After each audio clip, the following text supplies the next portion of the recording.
चलो चांद खेड़ी की ओर चले, चलो चांद खेड़ी की ओर चले। गुरु विद्या सागर गुरु सुधा सागर, गुरु विद्या सागर गुरु सुधा सागर का नाम गुंजाते चले। चलो चांद खेड़ी की ओर चले, चलो चांद खेड़ी की ओर चले।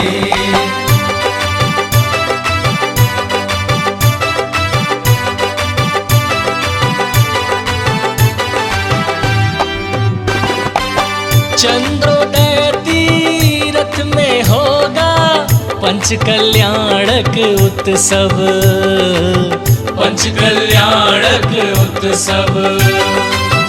आदिश्वर तीर्थेश प्रभु का अद्भुत महामहोत्सव, अद्भुत महामहोत्सव। विश्व शांति महायज्ञ भक्त होंगे कृतज्ञ, विश्व शांति महायज्ञ भक्त होंगे कृतज्ञ। चलो हम सब भी पुण्य लाभ लें, चलो चांद खेड़ी की ओर चले, चलो चांद खेड़ी की ओर चले।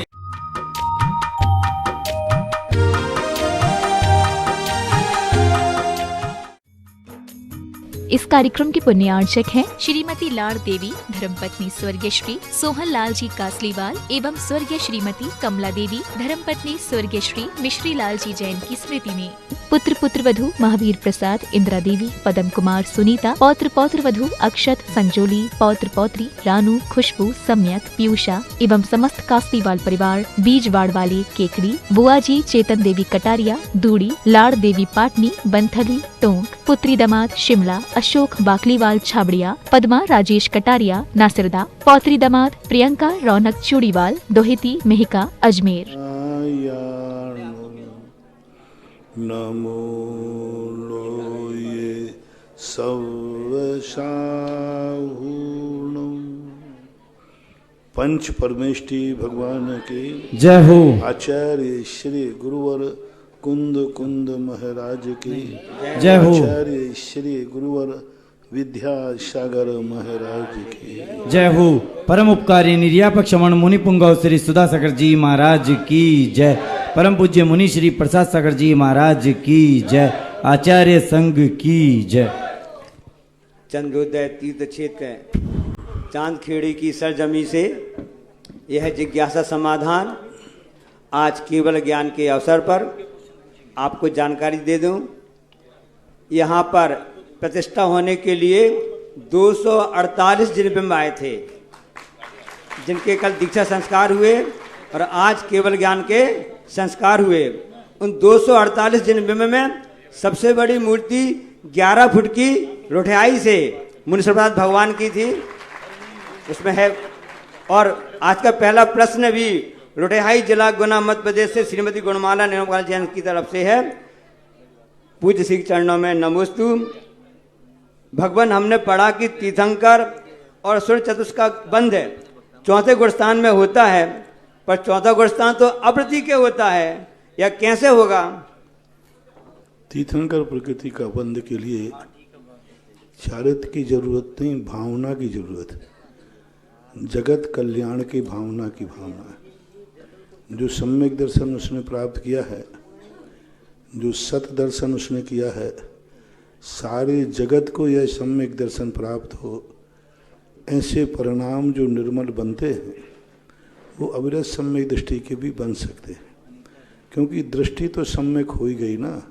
इसलिए दर्शन विशुद्धि भावना में चारित्र विशुद्धि नाम की कोई भावना नहीं है, दर्शन विशुद्धि नाम की भावना है। चारित्र का निरतिचार पालन करना ये तो है, व्रतों का निरतिचार पालन करना, तो ये एक बंद वो भी कर सकते हैं। चौथे गुण स्थान से लेकर के 8वें गुण स्थान तक तीर्थंकर प्रकृति का वंद निरंतर चलता रहता है, क्योंकि ये प्रकृति निरंतर बंदी है। पहली प्रकृति है 148 कर्मों में, जो जिसका एक बार बंद शुरू हो जाए तो जब तक यह जीव 8वें गुण स्थान को प्राप्त नहीं होगा तब तक निरंतर बंधती ही रहती है। चाहे व्यक्ति जिंदा रहे, चाहे व्यक्ति मरे, विग्रह गति में भी है तब भी इसका बंध होता रहता। यहाँ शुरुआत की देवों में, नरकों में भी है, तो नरकों में भी तीर्थंकर प्रकृति का बंध निरंतर चल रहा है। प्रारंभ नहीं होगा, प्रारंभ तो यहीं कर्म भूमि में संगी पंचिंदी गर्भज पुरुष ही करेगा, लेकिन बंध के बाद निरंतर बंध चलता रहता है। यह एक तीर्थंकर प्रकृति की एक असाधारण विशेषता है। अशोकनगर से निर्मल जैन मिर्ची, नमोस्तु भगवान। अनंत सुख और अव्याभास सुख में क्या अंतर है? अनंत सुख अपने आप में एक ज्ञान की अपेक्षा है, क्योंकि अब उनके लिए कोई भी व्यक्ति दुख की तरफ नहीं मुड़ सकता, लेकिन अभी सुख की प्राप्ति नहीं हुई। निश्चित हो गया, जैसे किसी व्यक्ति को हमारे आचार्य महाराज कहा करते हैं कि एक व्यक्ति को कोर्ट से वारंट मिल गया कि तुम्हें सजा पूरी होती है, तुम्हें बरी किया जाता है, और बरी का वारंट हाथ में पहुंच गया। अब बरी होने का वारंट जेली व्यक्ति को मिलेगा तो उसको कितनी खुशी होगी, लेकिन अभी जेल से बाहर हो गया क्या? नहीं, लेकिन फ्री का वारंट तो अरहंत भगवान ऐसे ही हैं अनंत सुखी, जिनको संसार से मुक्त होने का वारंट मिल गया, लेकिन अभी जेली नंबर तो है, अभी 2-3 दिन कार्यवाही में लगेंगे। तो अरहंत भगवान को ये तो निश्चित हो गया कि वो संसार के जन्म से ऊपर उठ गए, अब संसार में, लेकिन अभी मार्गणा में है, अभी जेली नंबर उन पर डला हुआ है, अभी जेल की ड्रेस पहने हुए हैं, अभी जेली के सारे नियम उन पर लागू हो रहे हैं, क्योंकि वो अभी गुण स्थान में है, मार्गणा स्थान में है। इसलिए सुख इतना मान लो, एक जेल में है लेकिन छूटना का वारंट मिल चुका है, उसका सुख, और एक जेल से बाहर आ चुका है। सिद्ध परमेष्टि वो हैं जो जेल से बाहर आ चुके हैं, और अरहंत परमेष्टि वो हैं जो जेल से बाहर आने का वारंट उनको जारी हो चुका है, ऐसा माना। बनगांव दमोह मध्य प्रदेश से श्रीमती माधुरी जैन, नमोस्तु भगवान। आज हर इंसान स्वर्ग तो जाना चाहता है, परंतु स्वर्गीय नहीं होना चाहता है। ये क्यों कहा जाता है कि बिना मरे स्वर्ग नहीं मिलता? तो बिना मरे तो स्वर्ग मिलने वाला है ही नहीं, क्योंकि जीवित में तो कोई स्वर्ग जाता नहीं। और स्वर्गीय शब्द जो है एक उपाधि है जो स्वर्गवास होने के बाद दी जाती है, जिंदा में नहीं जाती है। स्वर्ग के योग्य हैं उनको स्वर्गीय नहीं कहा, जो स्वर्ग जा चुके हैं, अब वे कहीं गए हों अपनी भावना से, तो स्वर्गीय है, अपनी भावना रहती है। नमोस्तु महाराज जी, मेरा एक प्रश्न है। आज आपने प्रश्नों ने मन के लिए कहा था, और सब कहते हैं कि मन बड़ा चंचल है, इसे जितना भी समझाओ उतना ही मचलता है। परम पूज्य आचार्य महाराज जी हमेशा प्रवचन कहते हैं कि मन को ठंडे बस्ते में रखना चाहिए। ये ठंडा बस्ता इस ठंडे के मौसम के हिसाब से कैसा क्या? ठंडे बस्ते को ही तो हमने कहा कि जितने जल्दी ये काम मन कभी गड़बड़ करे तो उस गड़बड़ को स्वीकार करना और मन को पुनः लौटा देना। मन गया बाहर तो जाने दो, कोई बात नहीं। अब मन से कहो कि भाई जितनी स्पीड से तू बाहर गया है उतनी स्पीड से तू लौट के आ जाए तो तेरे सारे खून माफ है। यानी तू बाहर गया है तो अब लौट भी जल्दी। बाहर तो स्पीड से जाता है लेकिन लौट कर जल्दी नहीं आता, और उतनी स्पीड से यदि हम लौटा सकें तो कोई बात नहीं, कभी बाहर जाता है। मन तो वैसे ही चंचल होता ही है। स्वाध्याय चिंतन मनन कर मन रोक पाता, पे स्वान सा मन बाहर दौड़ जाता।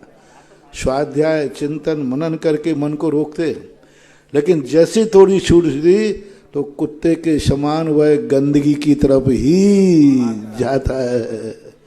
जो बड़े बड़े कुत्ते होते ना, जो गाड़ियों में घूमते हैं, इनको सब कुछ खिलाया जाता है, सब कुछ पिलाया जाता है, लेकिन इनका पट्टा छोड़ के देखो वो जाएगा वहीं गंदगी की तरफ जाता है। तो आचार्यों ने मन को ऐसी उपमा दी कि इसको जितना पाबंदी रखोगे तो ठीक है, नहीं तो ये तो स्वभाव है, श्वान सा मन बाहर दौड़ जाता।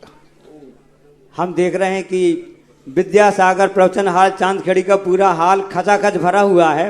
और ऑफलाइन प्रश्न के हिसाब से मैं सबसे पहले पूज्य मुनि श्री पुराण सागर मणि से निवेदन करेंगे अपनी जिज्ञासा रखने की महती कृपा करें। पुराण सागर जी महाराज। ओम ओम महाराज श्री नमोस्तु नमोस्तु नमोस्तु महाराज जी।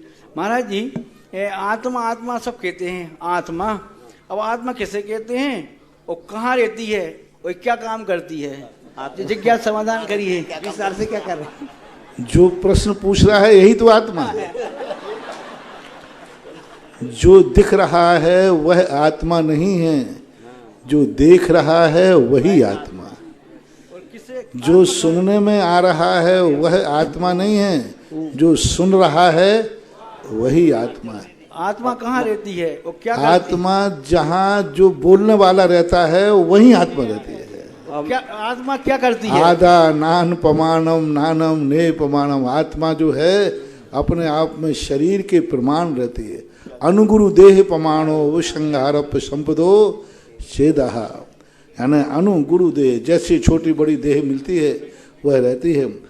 कहाँ रहती है आत्मा? ऐसे देखने में नहीं आएगी।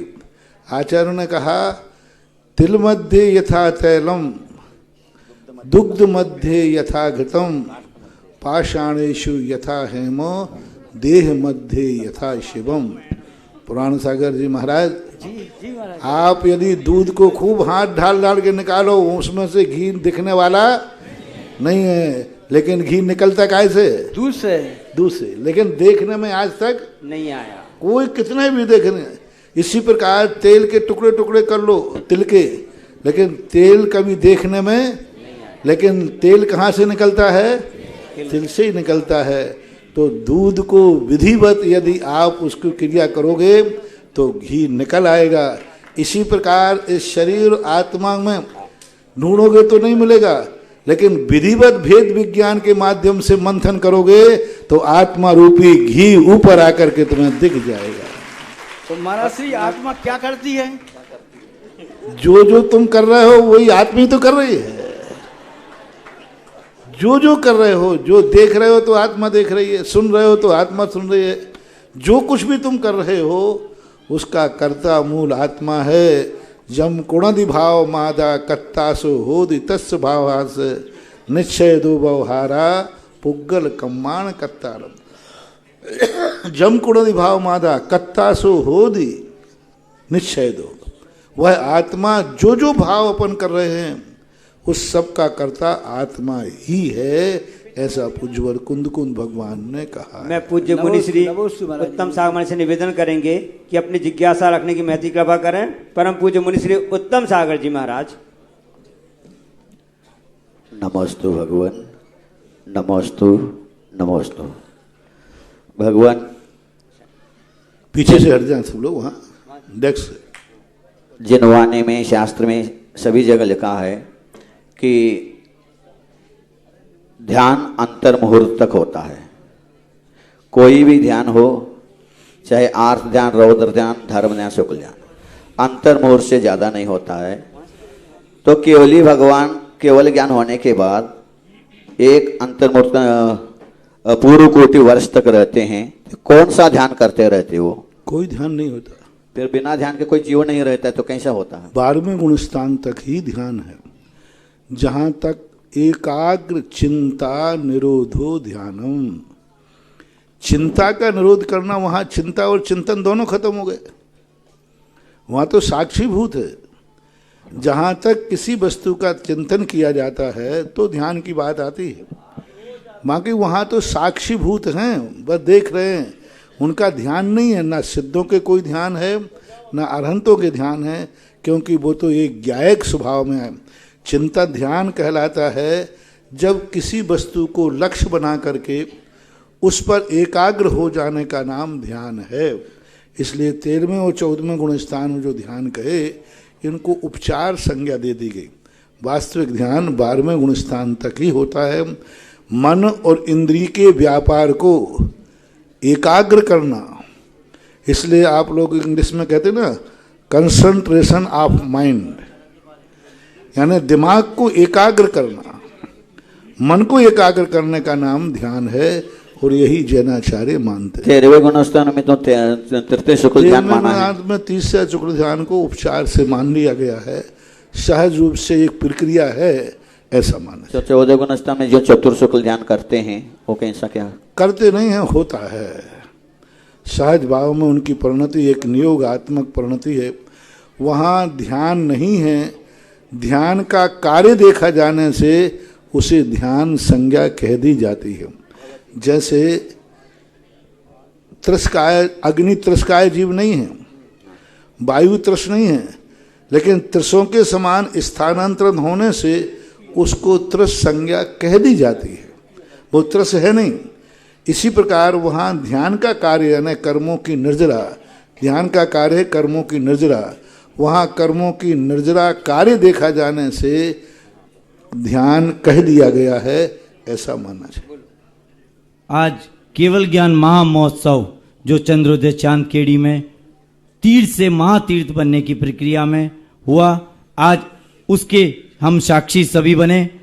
आज प्रथम जिज्ञासा के लिए गुरुदेव के चरणों में जिनवाणी व सुधा कलश के दर्शकों द्वारा बारंबार नमोस्तु नमोस्तु नमोस्तु। प्रथम जिज्ञासा के लिए ब्रह्मचारी मुकेश भैया अशोकनगर और दूसरी तरफ से श्राविका शिरोमणि वृत्ति सुशीला जी पाटनी तैयार रहे। भैया जी नमोस्तु भगवान, नमोस्तु भगवान। महाराज जी समूह शरण में जो मान स्तंभ और चैत्य भूमि में जो प्रतिमाएं रहती हैं वो कहाँ से आती हैं, और समूह शरण विघटन होने के बाद वो प्रतिमा कहाँ पर पहुँचती हैं? इसके संबंध में आगम में कोई उल्लेख नहीं मिलता शास्त्रों में, लेकिन ये कुछ संकेत मिलते हैं कि दूसरे स्वर्ग में एक पिटारा है जहाँ से भगवान के वस्त्रादिक आते, तो संभवतः स्वर्गों में अकृत्रिम चैत्यालयों में कुछ ऐसी व्यवस्था हो कि वहाँ पर सभी प्रकार के नाप की मूर्तियाँ वहाँ व्यवस्थित हों, संभवतः वहाँ से आती हों, आगम में कोई उल्लेख नहीं। श्राविका शिरोमणि वृत्ति सुशीला जी पाटनी और इनके पश्चात ब्रह्मचारिणी वंदना दीदी सागर से तैयार। नमोस्तु महाराज श्री जी।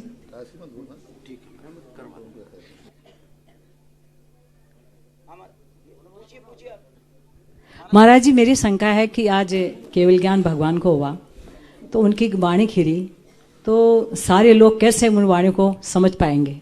और दूसरी है कि मेरी बहू रानी ने पूछी है कि नारकी नरक में और देव स्वर्गों में किस भाषा में एक दूसरे से बात करते हैं?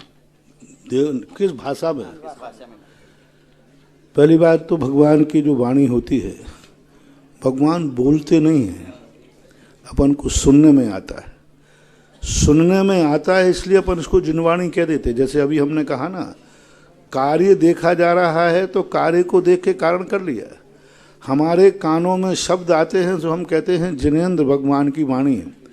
जिनेंद्र भगवान से कहते बोले कहते मैं तो बोलता ही नहीं हूँ, मुझे तो ना तो ये पता है कि तुम क्या प्रश्न कर रहे हो, उनको ना तो ये पता है कि मैं क्या बोल रहा हूँ। सहज रूप भाषा स्वभाव परिणाम गुणई प्रयोज्य, अपने आप स्वाभाविक विचित्र रूप से भगवान के बिना बोले प्रकृति अपने आप ऐसी शब्द वर्णाएं ग्रहण करके हमारे कानों तक पहुँचती है। समूषण में तो जितने प्रकार के लोग बैठे हैं उन सब की भाषाएं अपने अपनी भाषा में सुनाई पड़ते। त्रियंशों को अपनी भाषा में सुनाई, त्रियंश भी बराबर प्रवचन सुनते भगवान, उनको उनकी भाषा सुनाई पड़ती है। जो जो भाषा जानता है वह सब भाषाओं में अपनी अपनी। राजस्थानी बैठा होगा तो अटे बटे एटे जो सब सुनाई पड़ेगा उनको, अंडे उंडे। मराठी बैठा होगा तो उसको फार चांगला है पुणे चला, मराठी से मराठी रहे। और कन्नड़ बोला तो यार कुटिला टिंदला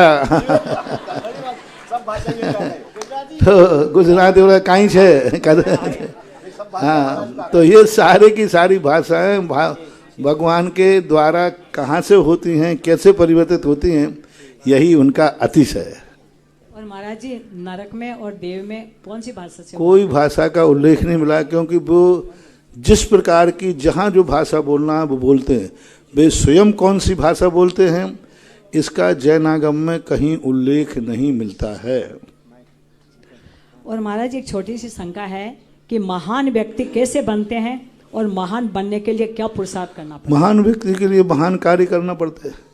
ऐसे कार्य करें जो कार्य साधारण रूप से जो जिंदगी जीने वाले वो लोग न कर पाएं। अच्छे कार्य जो स्वपरकारी हो, स्वपरहितकारी हो, स्वयं के लिए भी उत्थानकारी हो। पूज्यवर समंतभद्र महाराज ने इसके लिए एक कारिका दी कि वह कार्य करो तुम जिसका मैं उपदेश हूँ। देशयामी समीचीनम धर्मम कर्म निभरणम संसार दुखता सत्वान यो धरति उत्तमे सुखे। जो कार्य हमें उत्तम सुख में जाके स्थापित कर दे वही कार्य महान कार्य माना जाता है और वही व्यक्ति महान बनते हैं। महान का अर्थ सबसे बड़ी चीज है जिनकी हर क्रिया में स्वयं और पर दोनों का उत्थान ही उत्थान है। कोई बात नहीं। नमोस्तु महाराज। ब्रह्मचारिणी वंदना दीदी और इनके पश्चात शीलचंद जी अनोरा ललितपुर तैयार हैं। और बीच में मेरे परम उपकारी परम आराध्य गुरुदेव मुनि पुंगम श्री सुधा सागर जी महाराज जी के चरणों में बारंबार नमोस्तु। मेरा एवं मेरा परिवार का एवं समस्त दीनदयाल नगर समस्त समाज की ओर से बारंबार नमोस्तु नमोस्तु। महाराज श्री अभी 16 नवंबर को मेरी बड़ी दीदी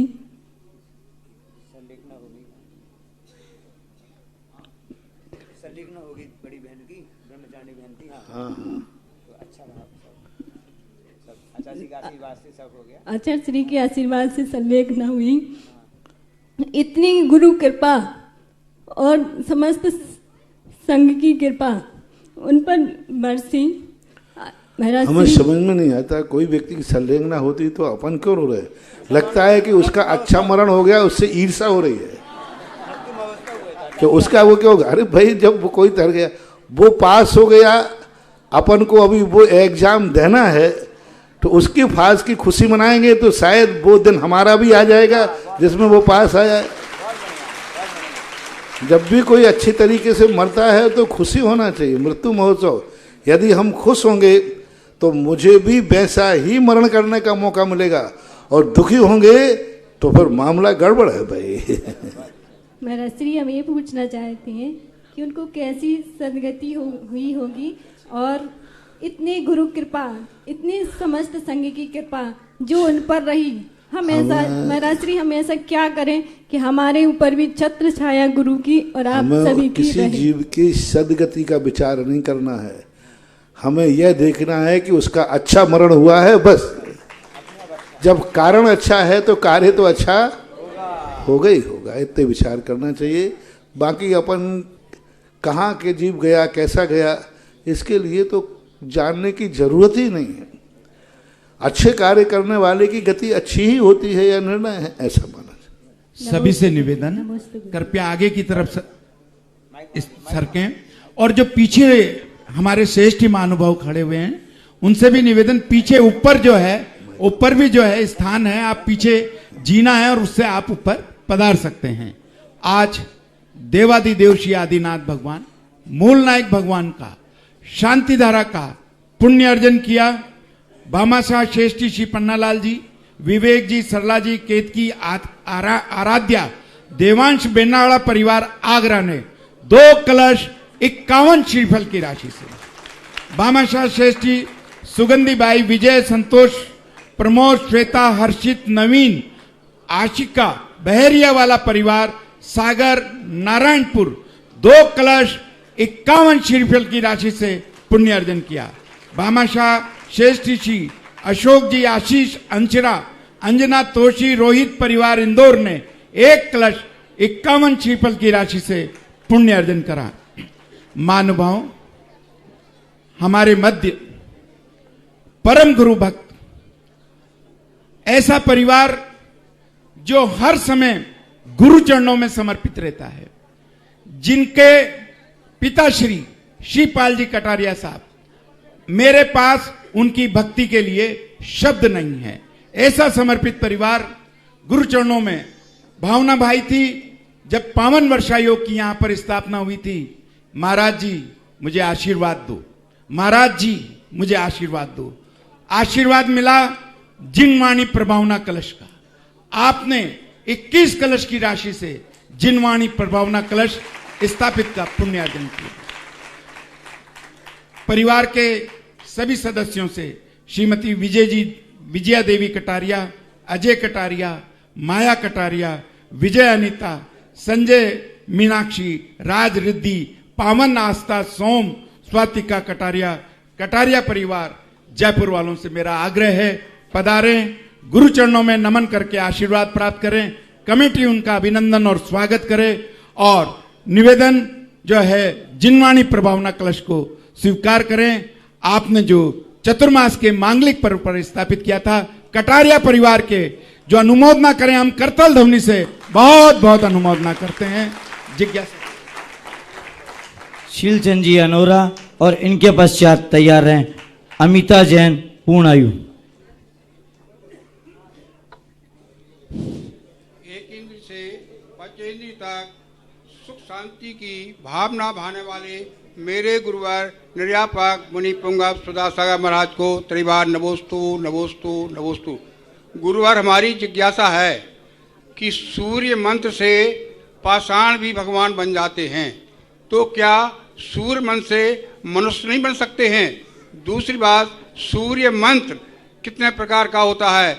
क्योंकि कुछ सूर्य मंत्र से जो भगवान को देते हैं तो वो तो आसमान को छू जाते हैं, कुछ लोग ऐसे भी होते हैं सूर्य मंत्र देने वाले कि उनसे वो और धाराशायी हो जाते हैं। हे गुरुमन, ये सूर्य मंत्र कब से प्रथा चली है?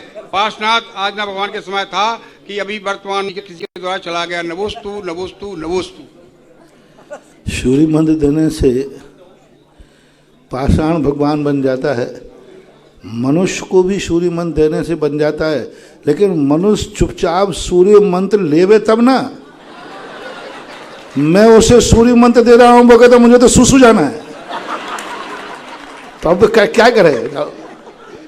कम से कम पाषाण जब तक हम सूर्य मंत्र देते वो चुपचाप बैठा तो रहता है। तुम्हारा तो मैं सूर्य मंत्र दे रहा हूं, तुम्हारा मन कहीं और जा रहा हो, तुम्हारा परिणाम कुछ हो जाए, तो सूर्य मंत्र ग्रहण नहीं करता। सूर्य मंत्र तो है, पूज्यवर समंत्रभद्र महाराज ने सूर्य मंत्र दिया। शुभावता सुचौकाये रत्नत्रय पवित्र थे। रत्नत्रय रूपी सूर्य मंत्र यदि मनुष्य ले लेवे तो नर से नारायण बनने में कोई देर नहीं। पाषाण से परमेश्वर बन जाता है। और रत्नत्रय सूर्य मंत्र, तुमने खुद कहा कि सूर्य मंत्र अलग अलग होते।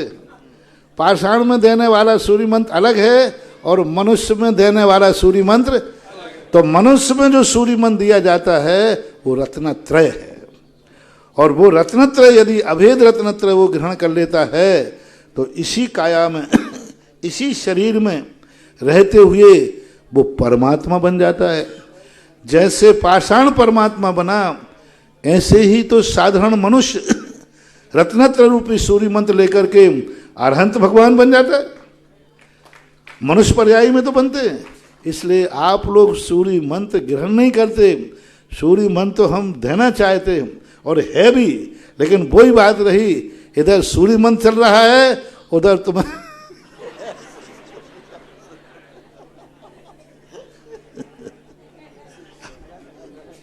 बस इतनी सी कमी है। और सूर्य मंत्रों की जो अलग अलग पात्रताएं होती हैं वो अलग अलग उसके साधक के ऊपर है। वो कितना उस सूर्य मंत्र के साथ स्वयं जिया है, स्वयं कितनी साधना की है, स्वयं ने क्या उस मंत्र को कभी साधा है, कभी उसकी तपस्या की है, क्या उसको कभी जपा है, क्या कभी उसका ध्यान किया है। मंत्र जो होते हैं ये ध्यान से होते हैं। सोना अग्नि से तपता है, निखरता है, और मंत्र शक्तियाँ जितनी भी होती हैं साधना से निखरती हैं।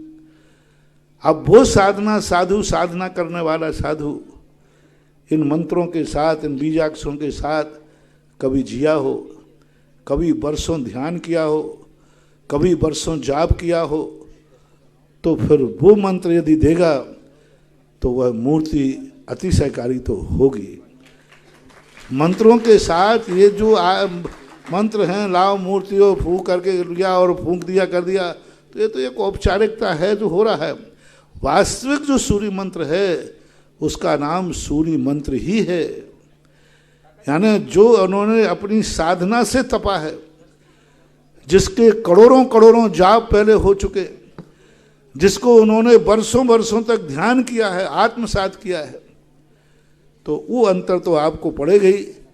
तो वो तो पढ़ना ही चाहिए। हमने कल परसों भी कहा था कि मूर्तियों के अतिशय 5 कारण होते हैं। उनमें एक, किस साधु ने सूर्य मंत्र दिया है, वो साधु कितना पवित्र है, कितना साधक है, कितनी सिद्धि है, कितना वह मंत्र का ज्ञाता है, उसका प्रभाव बराबर पड़ता है मूर्ति के ऊपर। अगली जिज्ञासा के लिए अमिता जी जैन पूर्णायु और इनके पश्चात तैयार रहेंगे JK जैन जयपुर। महाराज श्री जी के चरणों में नमोस्तु, बारंबार नमोस्तु। महाराज श्री जी, मेरी जिज्ञासा यह है कि जिन पति पत्नी का तलाक हो जाता है वह किस पाप कर्म के उदय के कारण होता है और उनके बच्चों पर इस चीज का क्या असर पड़ता है?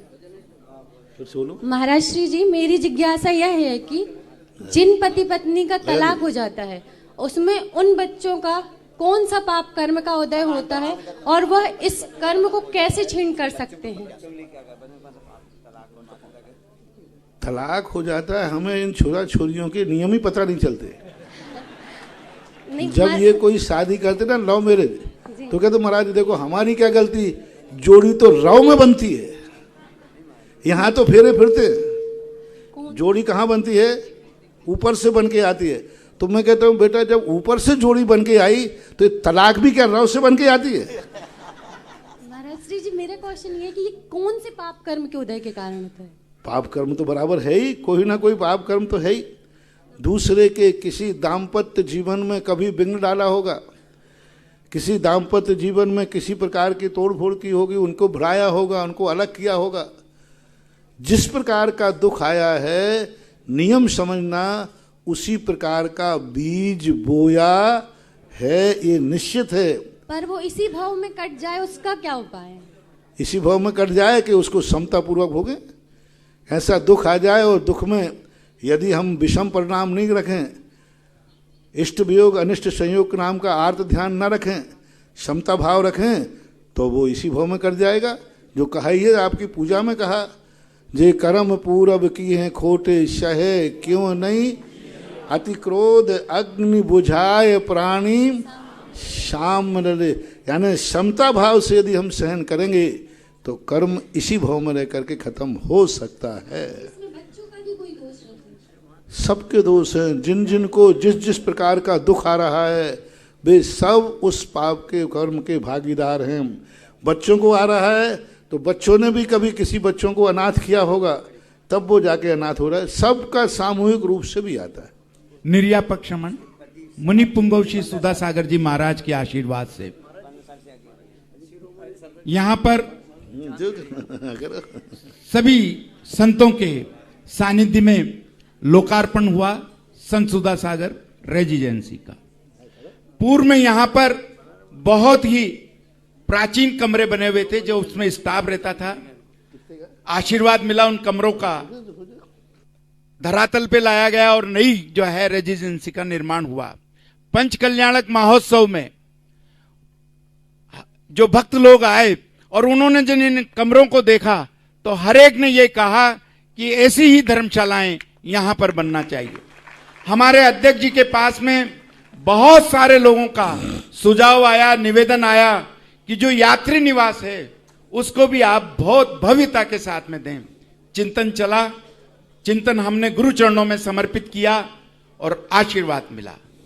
यहां पर बहुत ही भव्य तरीके से आशीर्वाद हमें यह मिला कि मेरा आशीर्वाद तभी है जब आप 7 स्टार इसको धर्मशाला बनाओ, तब तो मेरा आशीर्वाद है। ऐसी भव्य जिसके अंदर, क्योंकि हमारे बच्चे हैं और बच्चे जो है नई जो जनरेशन आ रही है वो आधुनिक रूप से और भौतिकवादी युग से चकाचौंध में से निकलती हुई आ रही है। हमें उन्हें धर्म से जोड़े रखना है और वही रूप वही सज्जा के साथ में हमें अतिथि गृह संत सुधा सागर निलय बनाने की भावना भाई है। शिलान्यास हुआ, हमारे ताराचंद जी साहब जयंती परिवार वाले, भाभी साहब सुशीला जी पाटनी, हमारे डॉक्टर साहब महेंद्र कुमार जी पांड्या, आशा रानी जी पांड्या और संजय बाबू ने शिलान्यास किया, सुरेश जी दोतड़ा वाले और हमारे सोदर मिंद्र ने और अध्यक्ष जी ने सोदर शिलान्यास का पुण्य अर्जन किया। रूप क्या हो, क्योंकि इस धर्म निलय का रूप इस रूप में रहेगा कि ऊपर धर्मशाला के कमरे रहेंगे, नीचे जो है पार्किंग की स्थान दिया जाए जैसे 5 स्टार होटल में 7 स्टार होटल में रहता है, और जो ग्राउंड लेवल का है उसे भोजनशाला के साथ साथ आधुनिक रूप का शब्द मैं इस्तेमाल कर रहा हूं बच्चों के दृष्टिकोण से कैफेटेरिया की तरह उसका इस्तेमाल किया जाए, जिसमें जैन रीति से बना हुआ शुद्ध भोजन और जो बच्चे अभी वर्तमान में चाहते हैं जैन रीति से बने हुए केक, दूसरी चीजें शुद्ध जैन विधि से बनी हुई टॉफी वगैरह उपलब्ध रहे, ऐसी हमारी भावना है। क्योंकि बच्चों को आध्यात्म से जोड़ा रखना जरूरी है। जो भी महानुभाव पुण्य अर्जन करना चाहें, 1 मंजिल की राशि तो बहुत ज्यादा खर्चा तो बहुत ज्यादा है, लेकिन फिर भी पुण्यार्जकों के लिए निवेदन है 1 मंजिल की राशि 2 करोड़ रुपए 200 कलश निर्धारित की गई है। भोजनशाला की राशि 100 कलश निर्धारित की गई है। बेसमेंट की जो पार्किंग वगैरह है उसकी भी राशि निर्धारित है, और जो कैफेटेरिया की राशि निर्धारित की गई है वो 51 कलश की निर्धारित की गई है। इसमें एक डिपार्टमेंटल स्टोर भी निर्धारित रहेगा। जो मुख्य द्वार का और रिसेप्शन रहेगा बहुत ही भव्यता के साथ में रहेगा, जिसका द्वार भी आकर्षक रहेगा। रिसेप्शन का सारा जिसमें प्रवेश करते हुए ऐसा लगेगा कि कहां हम आ रहे हैं। 100 कलश की राशि रिसेप्शन की रखी गई है। इसी के साथ में 1 कमरे की राशि 7 कलश रखी गई है, और जो सूट है सूट कक्ष जिसमें 4 बेड रहेंगे और दूसरे सुविधाएं भी उपलब्ध रहेंगी, 11 कलश की राशि उसकी निर्धारित की गई है। जो भी महानुभाव पुण्य अर्जन करना चाहें, मैंने पूरे देश और विदेश में पूरे भारत में इस तरह का सुधा सागर निलय आज तक न तो बना है न बनेगा। बस यहां हमारा जैसा निर्यापक शमन जी ने कहा था कि अध्यक्ष जी को एक जुनून है, और आज उनको जुनून है इस बात का कि मैं 7 स्टार जो है आशीर्वाद मिला है और उसकी पालना करूंगा। जो भी पुण्य अर्जन करना चाहें हमारे पास में नाम प्रेषित कर सकते हैं। स्क्रीन पर हमारे नाम चल रहे हैं, कमेटी के नाम प्रेषित कर सकते हैं कमेटी के पास में। और जो यहाँ पधारे हुए महानुभाव हैं, इस पंच कल्याणक महोत्सव पर कल मोक्ष कल्याणक का पर्व है, ऐसे पर्व पर अगर पुण्य अर्जन करना चाहें हमारे पास में नाम प्रेषित कर सकते हैं। मैं गुरु चरणों में भावना भाऊंगा, महाराज जो ये भौतिकवादी युग के हमारे बच्चे आ रहे हैं इनको हम किस तरह से क्या करें। पहला आश्चर्य तो मैंने अभी तक तीर्थ क्षेत्रों के प्रवेश द्वार सुने थे, मंदिर का द्वार सुना था, लेकिन धर्मशाला का द्वार 100 कलश का, धर्मशाला का प्रवेश द्वार 1 करोड़ का होगा। अब आप कल्पना करो वो धर्मशाला कैसी होगी। प्रवेश द्वार जहां 1 करोड़ में तो पूरी धर्मशाला ही खड़ी हो जाती है, और जिस धर्मशाला का प्रवेश द्वार 100 करोड़ का है, इसका अर्थ है कि इंजीनियर ने या जो कुछ भी इन्होंने किया उसकी कल्पना कुछ अलग ही ढंग की आएगी, जो शायद कहीं देखने को, क्योंकि 100 करोड़ का प्रवेश 100 कलश का प्रवेश द्वार किसी धर्मशाला का कुछ ना कुछ उसमें विशेषता होना ही चाहिए। और ऐसी स्थितियों में, क्योंकि हमने पहले ही कहा कि आज के लोगों की स्थितियां बड़ी विचित्र हैं, वो धर्म करना चाहते हैं लेकिन अपनी आधुनिकता भौतिक सुख के अभाव नहीं करना चाहते। पहले लोग त्याग कर कर के धर्म करते थे, अब वो कहते हैं कि हम त्याग तो करेंगे नहीं, आपको धर्म कराना हो तो करा लो। हमारी भौतिकता का त्याग नहीं हो, हमारे शौक ऐसे आराम में परेशानी नहीं हो। उसके बाद यदि आपके पास धर्म की व्यवस्था हो तो हम धर्म करने को, यानी बाथरूम अच्छा हो तो हम अभिषेक के लिए करने को तैयार हैं, और बाथरूम गंदा हो तो मुझे अभिषेक करने की जरूरत नहीं है। यानी भगवान के अभिषेक से ज़्यादा अच्छा स्थान तुम्हारे नहाने का होना चाहिए, तब आप भगवान के अभिषेक को तैयार होते हैं। और अभी वस्तुतः अभी तक भारत में बहुत स्नान गृह देखे होंगे। चांदखेड़ी का जो स्नान गृह अभी बनाया है कल, तो मुझे ये डर लग रहा है कहीं लोग स्नान करने ही मात्र ना चांदखेड़ी ना आवे। जिस ढंग से इन्होंने बनाया, मैंने देखा, कल परसों देखा था, वो कल शायद एक ओपनिंग करने की बात करें, ऐसा स्नान गृह बनाया है। और आज की मांग है, आज लोग मात्र पूजा के लिए ही नहीं आते, लोग कहते कुछ दर्शनी भी होना चाहिए। पूजनी के साथ साथ दर्शनी एक पर्यटन का रूप आज की मांग हो रही है सब क्षेत्रों में। जब मैं ये देखा कि एक किसी के पास एक होटल थी, वो इतना बड़ा आदमी हो गया कि दूसरे 2 साल के बाद दूसरी होटल बन गई। तो मैंने कहा भैया दूसरी होटल तुमने कहाँ से कमा ली? बोले इसी होटल से।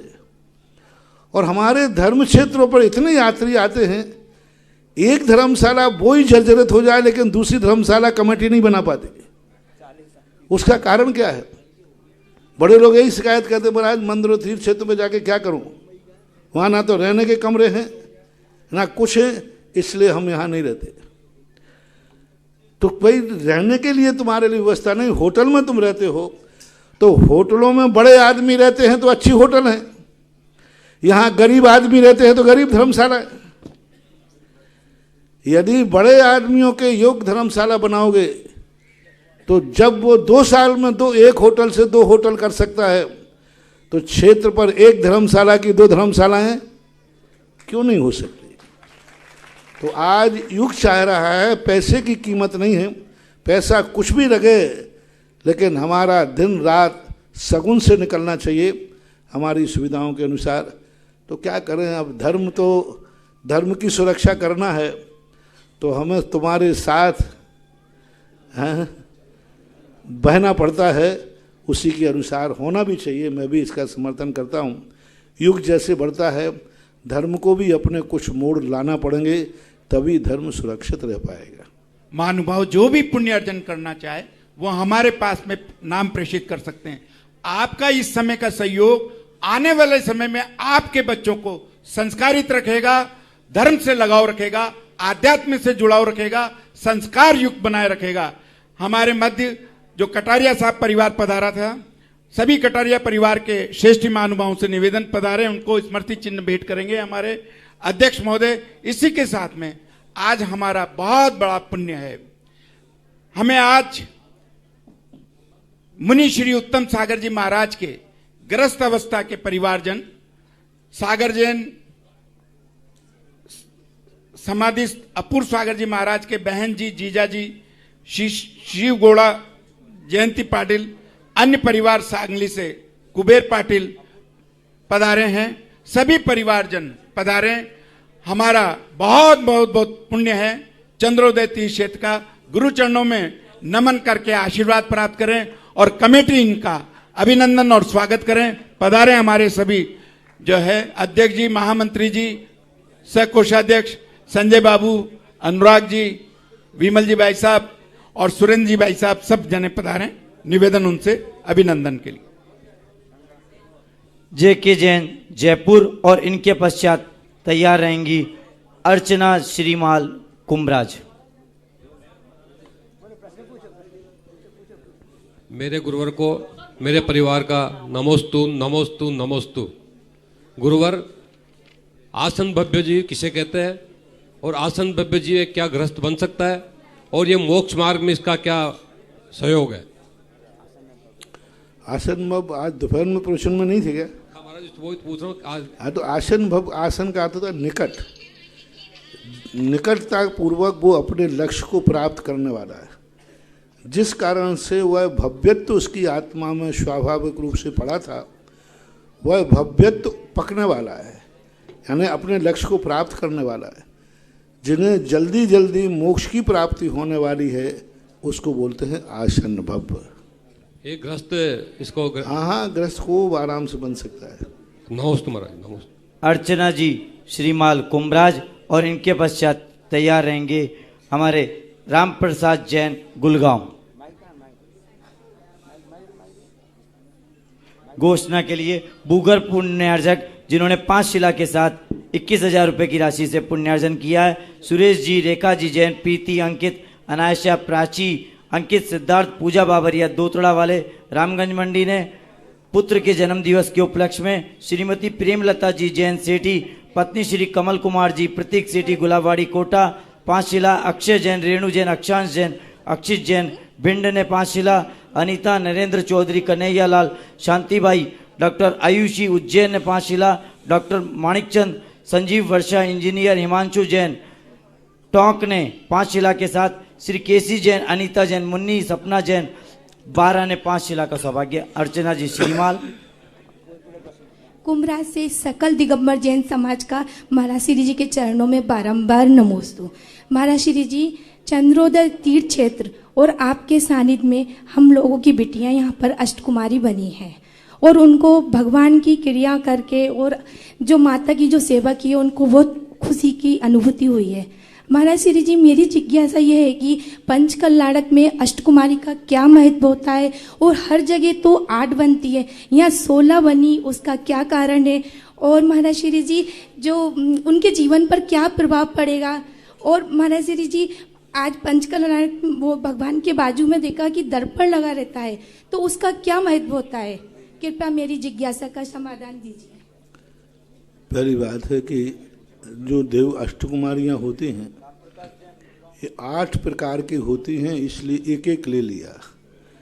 वैसे इनकी संख्या बहुत होती है, 99 भी है, 48 भी है, 56 का भी उल्लेख मिलता है। वो 8 कुमारियों में मुख्य जो को रोक लेते थे, इनका जो महत्व है बहुत बड़ा है।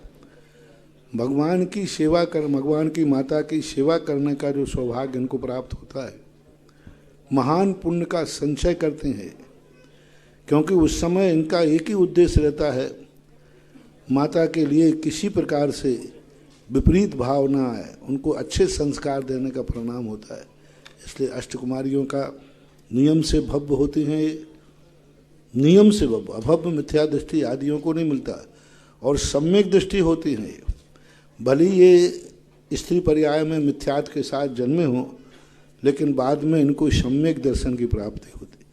जितने लोग तीर्थंकर के पंचकल्याणक में नियोगी रूप से होते हैं, उनको सम्यक दर्शन की ही बात कही जाती है शास्त्रों में। एक बात, दूसरी बात जो आपने किसी कही, दर्पण 16 की है संख्या, तो 16 बन गए तो 16 बना, 64 बन जाती, 64 बना लेते। और भगवान जी के बगल में जो दर्पण का जो है वेदी प्रतिष्ठा के समय उल्लेख मिलता है कि यह वेदी प्रतिष्ठा सिद्धिदायक है नहीं। यदि गलत प्रतिष्ठा हो रही है तो दर्पण अपने आप टूट जाता है और दर्पण का संकेत करके वहाँ रखा जाता है कि आपकी यह वेदी प्रतिष्ठा शुद्ध चल रही है या नहीं चल रही है। दूसरा, दर्पण एक अष्टमंगल द्रव्यों में भी आता है, तो एक सगुन के रूप में भी दर्पण को और कलश को रख लिया जाता है। ऐसा। नमस्ते महाराज श्री जी। श्रमण संस्कृति संस्थान की पाठशाला के अंतर्गत लगभग पूरे भारतवर्ष में 1000 से ऊपर पाठशाला चलती है।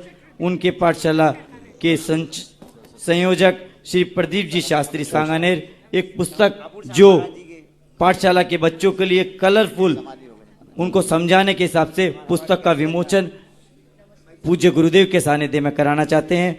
साथ में पधारे ताराचंद जी जयंती परिवार, हुक्म जी काका, आशा रानी, संजय जी पांड्या, कल्पेश भाई, संदीप जी, तरुण बाज और ऋषभ भैया सागर और शीलचंद जी अनोरा, ये पधारे विमोचन के लिए।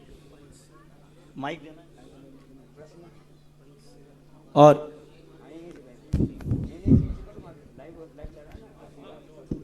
प्रश्न करें जब तक पूज्य गुरुवर के सानिध्य में यह पाठशाला के बच्चों के लिए पुस्तक का विमोचन जो कराया जा रहा है, इस पुस्तक का मुख्य उद्देश्य जो है श्रीमती सुशीला जी पाटनी एवं श्रीमती शिरोमणि शांता भाभी जी, आइए आप भी पधारें अपने कम कमलों से, और श्रीमान हुकम जी काका और श्रीमान मंत्री महोदय नरेश जी वैद्य साहब, हमारे बीरेंद्र भैया जी, आइए अभिषेक भैया जी, गोपाल जी, हाँ थोड़ा सा शीघ्रता करें क्योंकि जिज्ञासा समाधान।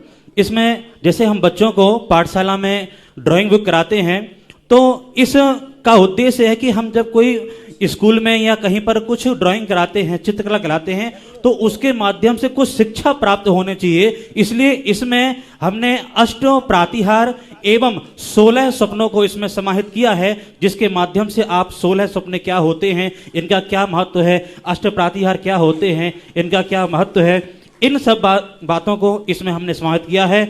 और यह सभी बच्चों को, सिर्फ पाठशाला को नहीं है, पूरे भारतवर्ष के बच्चों के लिए यह उपयोगी है।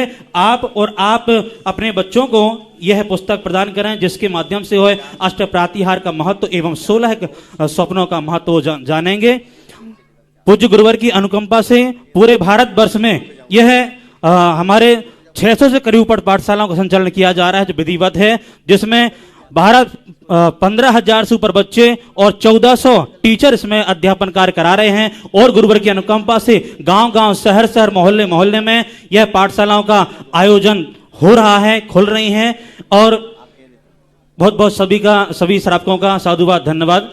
महानुभाव, हमारे मध्य इस क्षेत्र के शिरोमणि संरक्षक सदस्य, जिनका कि गुरु चरणों में बहुत समर्पण है और ऐसे परिवार से जुड़े हुए हैं जो धर्म के लिए बहुत कुछ समर्पित कर रहे हैं, श्रीमान पन्नालाल जी साहब, विवेक जी बेनाड़ा साहब, जिन्होंने आज प्रथम शांति धारा का पुण्य भी अर्जन किया था, हमारे शिरोमणि संरक्षक सदस्य भी हैं।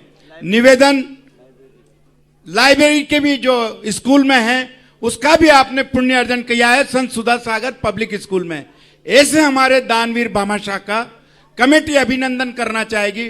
पधारे पन्नालाल जी साहब, विवेक जी साहब, बेनाड़ा परिवार पधारे साहब, आगरा वाला। जिज्ञासा के लिए सागर जी गिरमल अब्दुल्ला हाट से, और इनके पश्चात पधारेंगे ब्रह्मचारिणी सुषमा दीदी सागर।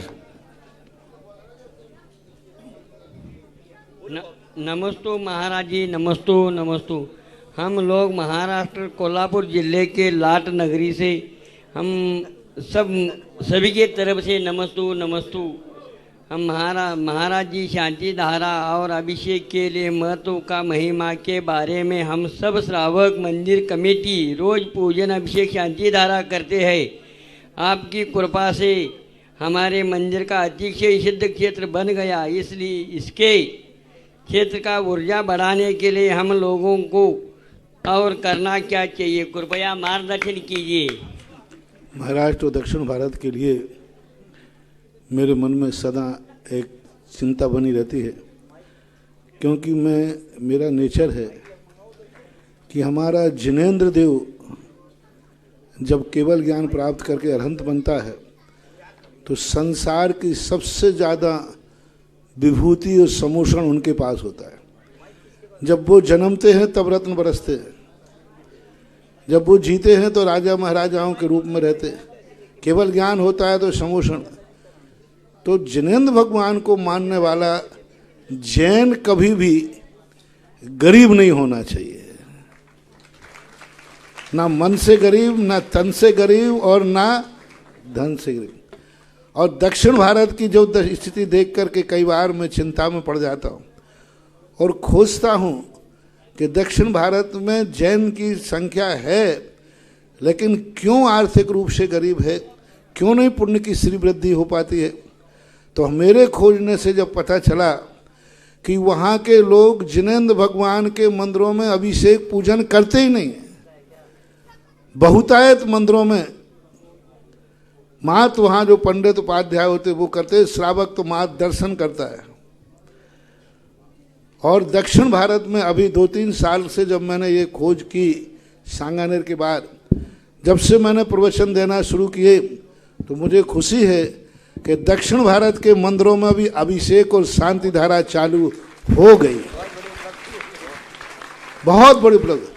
और यहाँ पर भी उसका प्रमाण मेरे पास ये है कि महीने 2 महीने के अंदर दक्षिण भारत से ऑनलाइन लोग शांति धारा कराने के लिए नाम भेजने लगे। तो जब भी दक्षिण भारत का महाराज का कोई नाम आता है तो मैं खुश होता हूँ। इसका अर्थ है कि वहाँ के लोगों ने शांति धारा की महिमा समझ ली, तभी तो वो यहाँ नाम भेज रहे।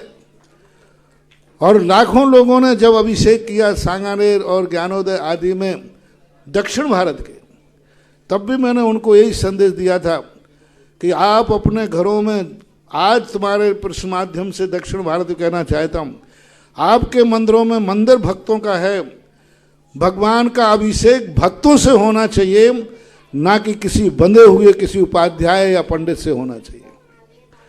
जो श्रावक रहते हैं वहाँ वो अभिषेक अपने हाथ से अभिषेक करें, गंधोदक लें और स्वयं भगवान की पूजा करें, तो मुझे लगता है कि जरूर दक्षिण भारत में सुख समृद्धि की वृद्धि होगी और एक दिन वो भी उत्तर भारत जैसे समर्थ हो जाएंगे। आप मंदिरों में बैठ करके जहाँ जहाँ से मेरी वाणी सुन रहे हूँ, हर अपने मंदिरों में जो वहाँ की समाज है वो स्वयं पूजा अभिषेक करें। इन बंधे हुए इन सब से लिए भगवान को, ठाकुर जी को न सौंपें, क्योंकि इनसे अतिशय खत्म होते। बड़े बड़े मंदिर हैं वहाँ, लेकिन अतिशय नहीं है। लोग दक्षिण की यात्रा पे जाते हैं तो कहते महाराज वहाँ बड़े बड़े विशाल मंदिर हैं, लेकिन उनमें कोई यात्री नहीं, कोई अतिशय नहीं, कोई चमत्कार नहीं, क्योंकि पूजा ही पाठ नहीं होती भक्तों के द्वारा। तो ये करना चाहिए। और आप जो मंदिर बना रहे आदि हैं उसमें ऐसी व्यवस्था रखना कि जैन समाज के द्वारा ही अभिषेक पूजन होगा, तो आपके मंदिर का अतिशय बढ़ेगा और समाज की भी श्री वृद्धि होगी। ऐसा आशीर्वाद। महानुभाव, हमारे मध्य आचार्य भगवंत संत शिरोमणि विद्यासागर जी महाराज के आशीर्वाद से स्थापित जबलपुर में 800 बिस्तर का जो पूर्ण आयु का है, वहां के चिकित्सक जो हैं इस पंच कल्याणक महोत्सव में अपनी सेवाएं समर्पित कर रहे हैं। मेरा अध्यक्ष जी और कार्यकारिणी से निवेदन, हमारे इन जिन्होंने सेवाएं समर्पित की हैं, अद्वितीय सेवाएं समर्पित की हैं, इनका अभिनंदन और स्वागत करें कमेटी। इसी के साथ में कल हमें गुरु चरणों में निवेदन है, महाराज जी हमारे इस क्षेत्र की लोकप्रिय विधायिका और पूर्व मुख्यमंत्री और यहाँ के सांसद महोदय महारानी साहब वसुंधरा राजे सिंधिया और दुष्यंत सिंह जी कल पधारना चाह रहे हैं आपके गुरु चरणों में। आशीर्वाद मिले, कमेटी इसी भावना से आपके चरणों में निवेदन अर्पित करती। डॉक्टर गौरव शाह और सौरभ पूर्णायु और ब्रह्मचारी सचिन भैया, अनीता जी पधारें। और असीमकालीन आदिनाथ भक्तामृत विधान में नाम आया है। निर्यापक श्रवण पूज्य सुधा सागर जी, मुनि उत्तम सागर जी, प्रसाद सागर जी, पुराण सागर जी के चरणों में बारंबार नमोस्तु नमोस्तु। महाराज श्री के सानिध्य में पंचकल्याणक देखकर बहुत ही अच्छा लगा। एक बात याद आती रही, 100 डंडी एक बुंदेलखंडी, ये वाली कहावत आज महाराज श्री ने चरितार्थ कर दी। हमारे पूज्य गुरुवर आचार्य विद्यासागर जी ने जो बुंदेलखंड की भूमि की एनर्जी ऐसे महान संतों को दे करके निकाली और राजस्थान में भेज करके सैकड़ों तीर्थ क्षेत्र बना दिए। अब हमारी शंका है पूज्य श्री से कि समोसरण में भगवान का जो शरीर रहता है उसकी आभा से दिन रात नहीं रहते, 24 घंटे उजाला रहता है और जो भामंडल रहता है उसमें 7 भाव दिखाई देते हैं। तो क्या जब भगवान समोसरण में बैठे रहते तब दिखाई देते हैं कि विहार करते समय भी दिखाई देते हैं? और इन दोनों में क्या अंतर है, भामंडल और शरीर की आभा? समोसरण में जो दिन रात के संबंध में, इसके संबंध में 2 उल्लेख मिलते हैं। पहला एक कल्प वृक्ष भूमि होती है, तो वहाँ पर जो ज्योतिषांग नाम के जो कल्प वृक्ष होते हैं उन कल्प वृक्षों के माध्यम से प्रकाश होता है। जैसे भोग भूमि के समय दिन रात नहीं होते, ऐसे ही कल्प भूमि होती है, कल्प वृक्ष भूमि, उनके माध्यम से। दूसरा, क्योंकि आगम में स्पष्ट रूप से तो किसी ने किया नहीं कि दिन रात क्यों, बस ये प्रकाश होता है, दिन रात नहीं। दूसरा, पूज्यवर मानतुंग आचार्य महाराज ने जो भामंडल का वर्णन किया है, उससे ऐसा लगता है कि भामंडल के कारण से दिन रात सुम्भत प्रभा वलय भूरि लोकत्र ये द्युतिमताम द्युतिमाक्षपंत प्रोद्युत दिवाकर निरंतर भूरि संख्या दीप्त्या जगत्यपि नशामपि। तो इसको देखकर लगता है कि भामंडल का प्रकाश होता होगा। रही बात 10 भव की, तो जिस समय भगवान वहाँ बैठते हैं, विराजते हैं, तो अपन भगवान ये मत समझो कि बहुत ऊंचे लगते हैं। वहाँ ऐसी व्यवस्था है कि जैसे अपन सामान देखते हैं ऐसे भगवान देखते हैं। हम देखना चाहेंगे तो 10 भव दिखेंगे, ऐसे नहीं कि नहीं 7 भव। हम देखना चाहें, हमारे भाव कि मैं अपने भाव, तो आपकी रील उसमें से चलना शुरू हो जाएगी। दूसरा देख रहा है तो उसका अलग दिखेगा, तुम्हारे भाव उसको नहीं दिखेंगे। समोषण की एक विशेषता होती है कि जो जो इच्छा करेगा उसको वही सुनने में आएगा। जैसे कोई रामचंद्र जी का चरित्र सुनना चाहता है, कोई महावीर का, तो दोनों के कानों में अलग अलग शब्द पड़ेंगे एक ही समय में। इसी प्रकार हजारों लाखों लोग उस भावमंडल में देख रहे हैं, सबको अपने अपने भाव दिखेंगे, दूसरे के भाव क्रॉस नहीं होंगे वहाँ पिक्चर में, दूसरे के भाव को वहाँ क्रॉसिंग नहीं होगी, उसको अपना दिख रहा है, उसको अपना दिख रहा है। तो ऐसे भावमंडल में हम देखना चाहें तो दिखने लग जाएंगे, नहीं देखना चाहें तो दिखना बंद हो जाएगा। ऐसा भगवान के बिहार के समय नहीं दिखते, ऐसा निषेध वचन नहीं है, क्योंकि भगवान के बिहार की व्यवस्था अलग होगी, कौन देखेगा? क्योंकि भगवान का ना तो सम्मुखपना होगा, भगवान तो चलते जा रहा है, देखने का समय ही नहीं। जब वो रुकेंगे तभी तो देखने में आएगा, अब चलते हुए दिखेंगे तो हम 7 भाव कैसे देख पाएंगे? ऐसा असीम कालीन आदिनाथ भक्ता हमारे दान में नाम आए हैं। श्री सुरेश जी जैन, रेखा जी जैन, प्रीति अंकित, अनायशा, प्राची अंकित, सिद्धार्थ, पूजा बाबरिया, दोतड़ा वाले, रामगंज मंडी, श्री प्रताप मल जी, नंद किशोर, लता देवी, अनुज कुमार, श्रुति देवी, आकाश, अंश, विनायका परिवार, डॉक्टर सुशील, सरिता, संतोष, अर्चना, सौरभ, ईशा, समकित, पलक, अंकित, रुचिका छाबड़ा, उज्जैन प्रवासी, कैलिफोर्निया, अमेरिका, उज्जैन ने, और समोसरण के पर्दा अनावरण पुण्यार्जक श्री अंशुल जैन, निधि, राजमती, अशोक, अजीत जैन, नागपुर, 1 कलश 25 श्रीफल से और 46 दीपकों से समोसरण आरती पुण्यार्जक परिवार, श्री JK जैन, डॉक्टर करेश, अलीशा, पुनीत, निधि, विहान, युवान, आहान, नेमी, सागर कॉलोनी, जयपुर, प्रदीप पांड्या, प्रेमलता पांड्या, ऋषभ पांड्या, कुचामन, 1 कलश 11 श्रीफल के माध्यम से ये सौभाग्य प्राप्त किया। जय श्री पाटिल, दामनी, और इनके पश्चात तैयार रहेंगे राजेंद्र जी जैन, दलपतपुर। नमस्तु गुरुवर, नमस्तु नमस्तु नमस्तु। यह जीव अनंतों बार केवल के समोशरण में गया, अनंतों बार मुनि हुआ, फिर भी संसार में ही भटक रहा है। इसका कारण क्या है, ये बता। मूल कारण है कि जो समोषण में विभूति के सुनकर के और मुनि आदि पद से संसार का वैभव ही तो प्राप्त होता है। यदि मुनि पद से या पुण्य क्रियाएं करने से मात्र मोक्ष ही मिलता होता तो अभी तक हम मोक्ष चले गए होते। लेकिन जो जो धर्म की क्रियाएं हैं, इनसे अभ्युदय और निश्रेयस दोनों प्रकार के सुख मिलते हैं। तो संसारी प्राणी जब कोई धर्म करता है या मुनिव्रत आदि धर्म करता है, तो इन दो में से एक को चुन लेता है कि मुझे संसार चाहिए, क्योंकि मुनि बनने से उसको संसार का सर्वोत्कृष्ट वैभव मिलता है। ये जब वो पढ़ लेता है तो वो मुनि तो बना है, लेकिन संसार के वैभव के लिए ही बनता है। मंदिर तो आता है, लेकिन संसार बढ़ाने के लिए आता है, घटाने के लिए नहीं आता। माला तो फेरेगा, लेकिन माल को पाने के लिए फेरेगा, कर्मों के क्षय करने के लिए नहीं फेरेगा। तो जिसको उद्देश्य से धर्म करता है वह उद्देश्य उसे प्राप्त हो जाता है। लोग धन के लिए धर्म करते तो धन मिल जाता है, और धर्म के लिए धर्म करें तो धर्म मिल जाएगा। इसलिए ऐसा मानना चाहिए कि मुनि वो धर्म के लिए बना ही नहीं है, मुनि बना है वो संसार के वैभव को और पुष्ट करने के लिए दो प्रकार का व्यक्ति त्याग करते हैं। सामने वाला यदि कोई कष्ट में है तो एक व्यक्ति तो कहता भाई मैं तुम्हारी ये सहायता करता हूँ ले जाओ, दूसरा कहता है सहायता तो कर दूंगा लेकिन ब्याज मारूंगा।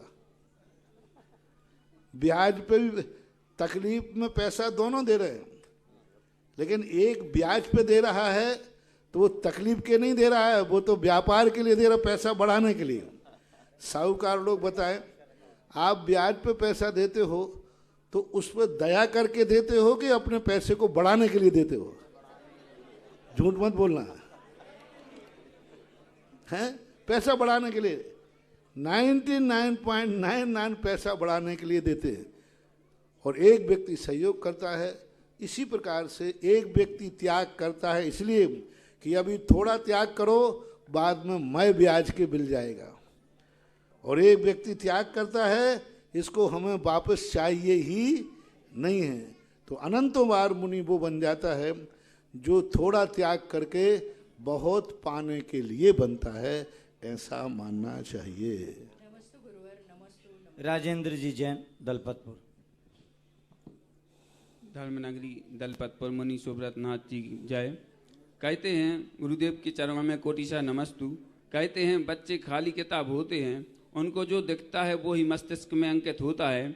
इसी को आगे बढ़ाते हुए पीयूष जी सांगानेर ने जो पुस्तक की है उसमें गुरु माता पिता का बहुत महत्व होता है। तो आज के समाज का दायित्व ये है कि जो कॉन्वेंट स्कूल हैं उसकी सुविधाएं ज़्यादा हैं, तो हम कोई ऐसा विकल्प तैयार करें हर निश्चित दूरी पर जिसमें भारतीय संस्कृति और जैन दर्शन का भी समावेश हो। यहाँ चालू कर दिया है। राजस्थान में तो हमने नियम ही कर दिया, तीर्थ क्षेत्र का विकास जिसको करना है और मेरा आशीर्वाद होगा, वहाँ या तो वो स्कूल खोले या हॉस्पिटल खोले, तो तीर्थ क्षेत्र के लिए आशीर्वाद है। सोशल कार्य राजस्थान में जितने तीर्थ क्षेत्र का प्राय आशीर्वाद है, एकाध को छोड़ करके हर तीर्थ क्षेत्र के साथ एक विद्यालय को खोज दिया। और ये मेरा सोच कब आया, जब मुझे दो चीज़ें पता चली कॉन्वेंट की। एक पता वो चली कि एक बच्चा अपनी माँ से कहता है कि मैं प्रतिदिन ये सब्जी लेके नहीं जाऊंगा। बोले क्यों? हमारे दोस्त लोग प्रतिदिन आमलेट लेते हैं, आज आमलेट हमारे टिफिन में रखो। तो बोले तूने आमलेट कहाँ से खाना सीख लिया? बोले हम लोग जब टिफिन लेके जाते हैं तो हमारी मैडम जो मैम होती होगी वो सबको इकट्ठा बैठालती है और सभी से कहते हैं सब अपने अपने टिफिन में से एक दूसरे को दो, एक दूसरे को दो।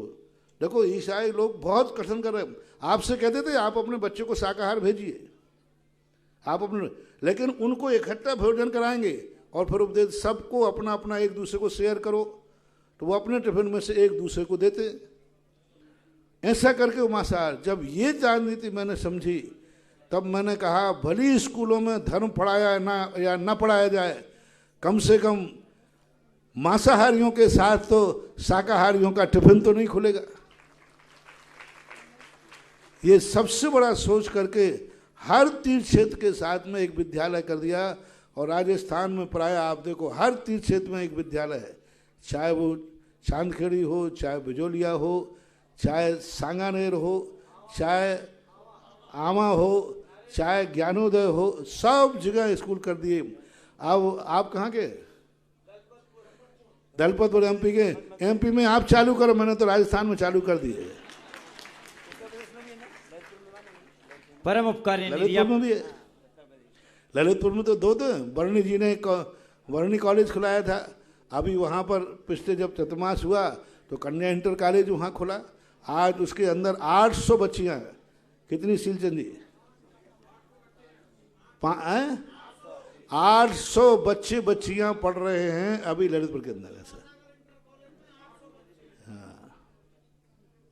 परम उपकारी निर्यापक क्षमण मुनि पुंगव श्री सुधासागर जी महाराज की।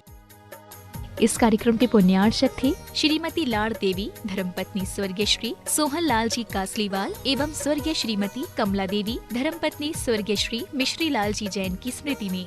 पुत्र पुत्र वधु महावीर प्रसाद, इंदिरा देवी, पदम कुमार, सुनीता, पौत्र पौत्र वधु अक्षत, संजोली, पौत्र पौत्री रानू, खुशबू, सम्यक, पीयूषा एवं समस्त कासलीवाल परिवार, बीजवाड़ वाले, केकड़ी, बुआजी चेतन देवी कटारिया, दूड़ी, लाड़ देवी पाटनी, बंथली, टोंक, पुत्री दामाद शिमला, अशोक बाकलीवाल छाबड़िया, पद्मा राजेश कटारिया नासिरदा, पौत्री दामाद प्रियंका रौनक चूड़ीवाल, दोहिती मेहिका अजमेर।